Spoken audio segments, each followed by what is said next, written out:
This is The Wire for 2300 Zulu, September 26, 2025. Precedence is routine. Information cutoff is 2200. Bottom line up front. Missing person case in Florida highlights media manipulation concerns during active Amber Alerts. Counter ICE riots intensify in Chicago. Crackdown on speech continues in United Kingdom. Beginning with international events, in the United Kingdom, the censorship and speech targeting concerns continue to deteriorate as another wave of arrests has emerged among right-wing political commentators. Steve Laws and Pete North have been arrested over the past few days as Prime Minister Sharma continues to state that the UK has freedom of speech. Nevertheless, the arrests continue, not just among more visible influencers, but among lay people as well. Analysts comment. Hundreds of arrests have been reported all around the UK for social media posts, with most of these arrests only coming to light from family members who noticed the arrests. This is due to gag orders being placed on the detainees so that they can't even talk about why they were arrested, or else they will get slapped with higher charges. This is to ensure that the speech crime arrests largely go unnoticed,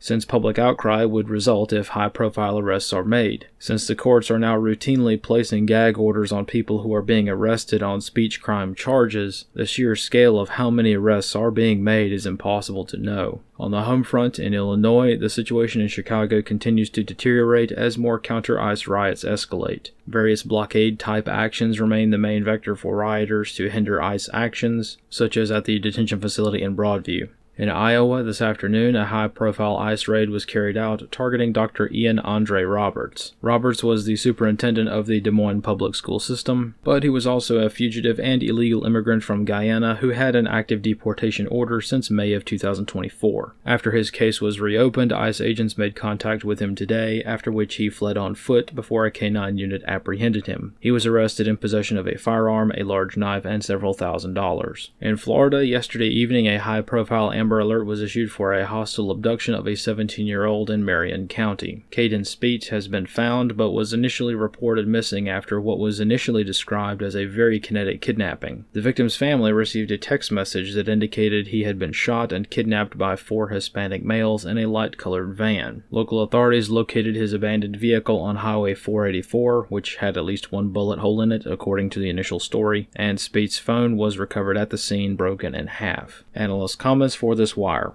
Something is not quite right with this case, and despite the obvious media hooks to sensationalize this story, nobody really knew what was going on as the details of the search continued to change throughout the day. This morning, investigators stated that the initial details of the incident were determined to be false, and that the current evidence available does not support the abduction story. Investigators stated that he appears to have departed from the initial incident site on a bicycle, possibly with a red and gray tint that was purchased using his credit or debit card at a Walmart in Ocala shortly before the incident. At the time, it appeared as though this may have been a runaway situation portrayed as a violent kidnapping. However, as the situation continued to develop, notices from officials changed from an Amber Alert to caution, urging citizens to not make contact with Speech if he was discovered. Shortly after this change in tone, Speech was reported to be found with a gunshot wound to his leg. However, some reports suggest the opposite and that he was found without any wounds, as indicated during the live press conference with the sheriff's office. From an investigative perspective, this is not entirely a novel case. Oftentimes, individuals make compounding decisions that don't necessarily make sense to us, but to the individual themselves, their actions do make sense. Whether this was a very elaborate hoax that involved a self-inflicted gunshot wound, or if this was something else, remains uncertain. The only details that have been confirmed beyond reasonable doubt is that the abduction story was not true, and that Speich is no longer missing. All of the other details in this case are up in the air, and will take some time to clarify. Of note regarding this case, as interesting as a potential hoax case is, one aspect of the story remains absolutely critical to investigate further, as it has wide-ranging implications beyond this incident itself. Initially, the Amber Alert was sent out that described Speich as wearing a red MAGA hat and that he was possibly abducted by 4 Hispanic males. As these details are highly sensationalized news, this received a lot of media attention. However, these details were false. Right now, it looks like someone forged the initial Amber Alert notice mere minutes after it was released to include the detail about the MAGA hat. No record can be found that the Marion County Sheriff's Office ever issued this notice. All of the notices that can be traced back to official government accounts make no mention of the MAGA hat. Speculating to some degree, either one of two situations is likely. Either the Sheriff's Office issued the alert, including the detail of the MAGA hat, but corrected that report later on, or this was the work of malign actors that, as a missing person case was ongoing, immediately issued forged Amber Alert notices, altering the details of a missing person so as to sensationalize the news story. Considering the implication of the latter, this needs to be investigated more thoroughly. Not enough detail exists at the moment to know for sure what happened. If the Sheriff's Office was mistaken in their description but later corrected their mistake, fair enough. These things happen during the fog of war as part of immediate and time-sensitive rescue operations.